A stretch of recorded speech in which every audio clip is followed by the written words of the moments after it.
was a moment where I was fighting with him where I thought, oh, I could die right now. And I punched him in the face. So I'm like beating the shit out of this guy, like just completely shirtless. I choked him out till he was unconscious.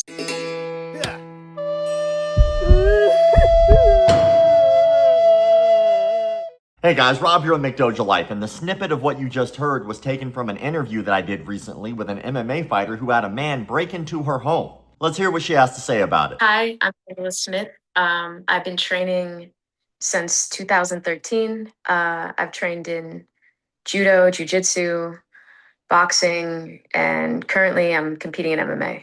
What got you started in martial arts? I always just loved it. So I started with judo just because it was what was available to me. And that just kind of opened the door for everything else. An intruder had come into your home.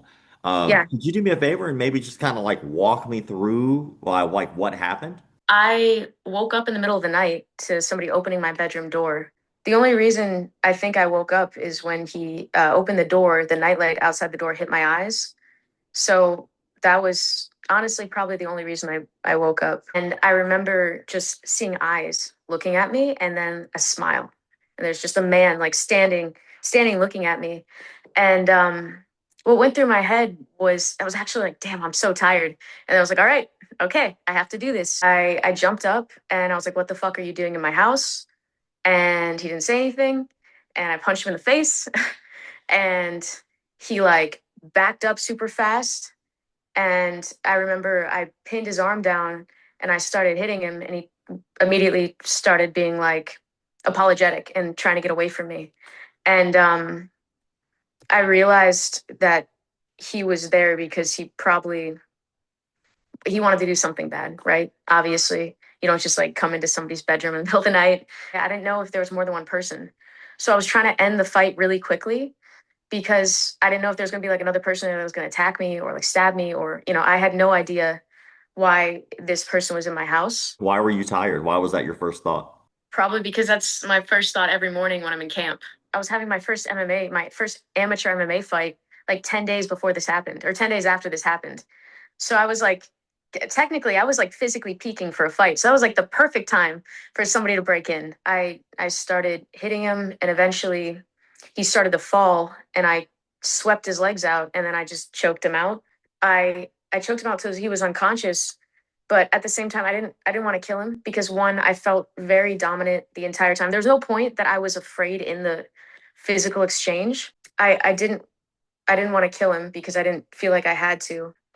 And then I dragged him outside. Then I went back in and I went to get because I had a big ass knife sitting next to my bed, but I don't train with weapons like that. So when somebody came in, I responded with what I practice every day. Um, so I went back and I got that and I got my phone. And by the time I went back outside, he was just gone. I felt bad. I was like, damn, I should have tried to keep him there. But again, like I still didn't know if there was somebody else in my house. There was a moment where I was fighting with him where I thought, oh, I could die right now because I have to be fully engaged with this one person. And again, but luckily, one person. And it was kind of funny because I sleep without a shirt. So I'm like beating the shit out of this guy, like just completely shirtless. And when I dragged him outside, I was like standing outside, like as he's like on the floor and being like, oh, I should go put a shirt on. Like the weirdest thoughts that just go through your head, like, oh, yeah, I should go do this thing. But I didn't know why he was there because I also had a bunch of neighbors in the back and I didn't know if one of their friends had accidentally stumbled in the wrong house after they were like having a party or something. And I never leave my doors unlocked, but I didn't know, I wasn't 100% sure.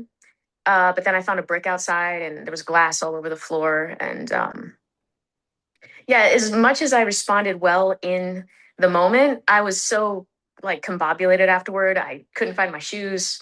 I was walking on broken glass.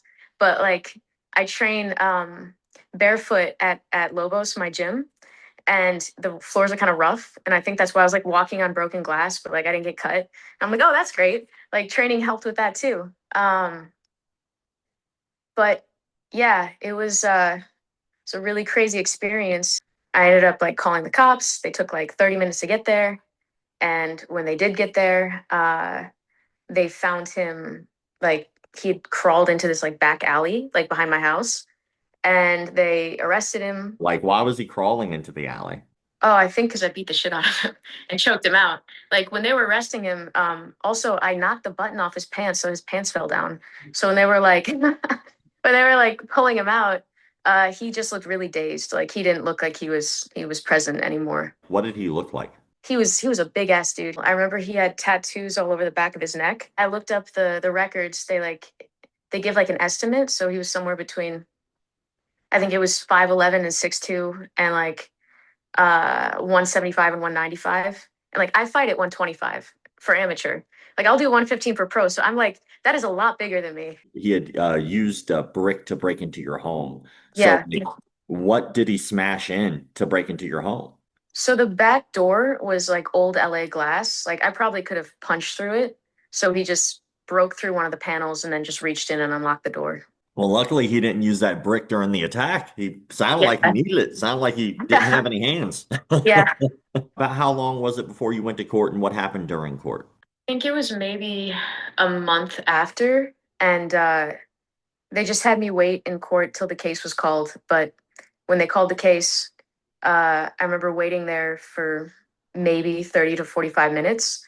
And then the prosecutor came up to me and basically told me he refused to leave his cell and they didn't make him. So I was going to have to come back again. Um, so then I came back the next day and they made him leave his cell. But then he decided to plead insanity.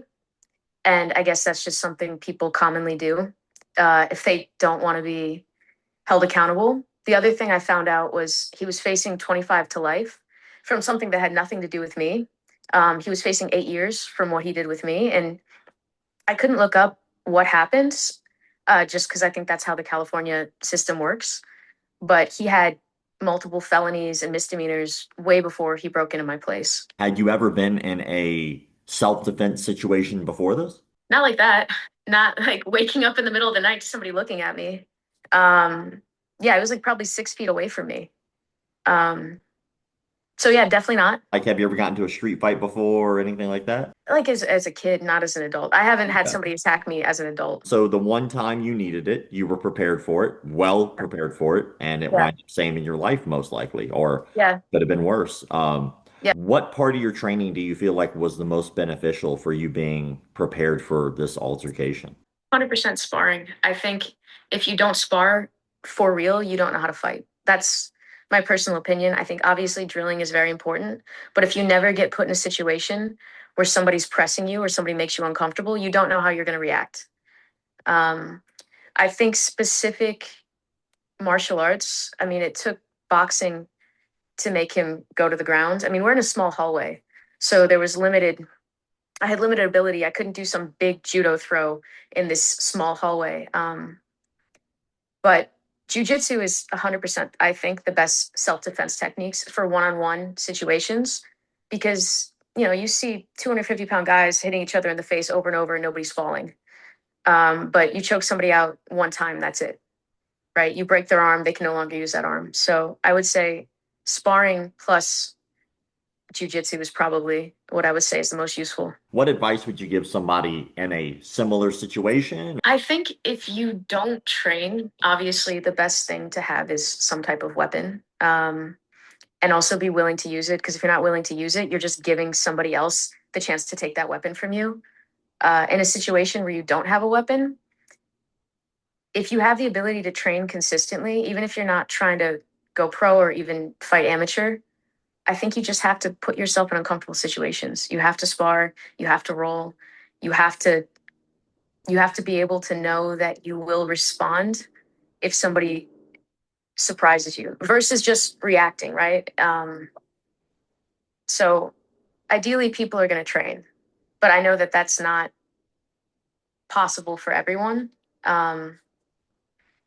Because even though there's a huge size difference, the training is what made the difference. If there's anything that you want to plug or anything you want to say, 100% the floor is yours. Yeah, I think a lot of what helped is training with my coaches, Eddie Arizola and Leandro Gomez at Lobos Boxing.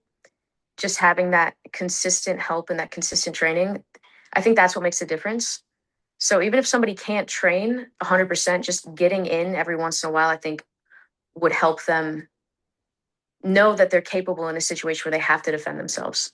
Because the other thing I've realized, and I think people don't understand this until they start training, someone who doesn't do jujitsu or doesn't box or hasn't done any real martial arts, they, for example, right? You said the street fights you got into, you ended them all with rear naked choke. People don't know how to protect their neck. They don't know how to put their chin down. They don't know how to fight it. Even if somebody is 200 pounds bigger than you, that's what makes the difference, is just having the technique, right? And to have the technique, you have to be training. I do this thing called an approving Miyagi, right? And so if you Okay. ever watch Karate Kid, there's a scene where Miyagi is just like nodding his head in approval at Danielson. So Yeah. I give those to like people who've done really good things in the martial arts community, people who have like gone above and beyond using martial arts for something positive. And I think that that's what you did here. I think you showcased the fact that someone smaller can beat someone who is larger. You defended yourself in a self-defense situation. It could have gone bad, like you said. It could have been rough. There could have been more people, but you made it out pretty Yeah. unscathed.